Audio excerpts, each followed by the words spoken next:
Classroom Technology Tutorial. Prerequisite. Before initiating the link, ensure all systems are off in the rooms required.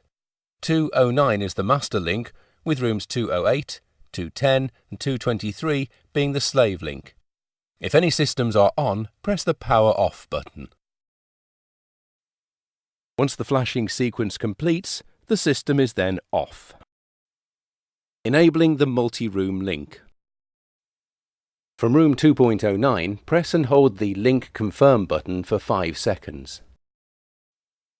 Select the rooms you would like to link.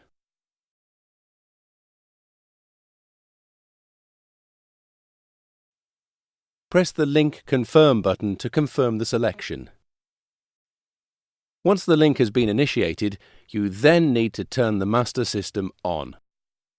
Turning the master system on in room 209 will also turn on the selected slave systems.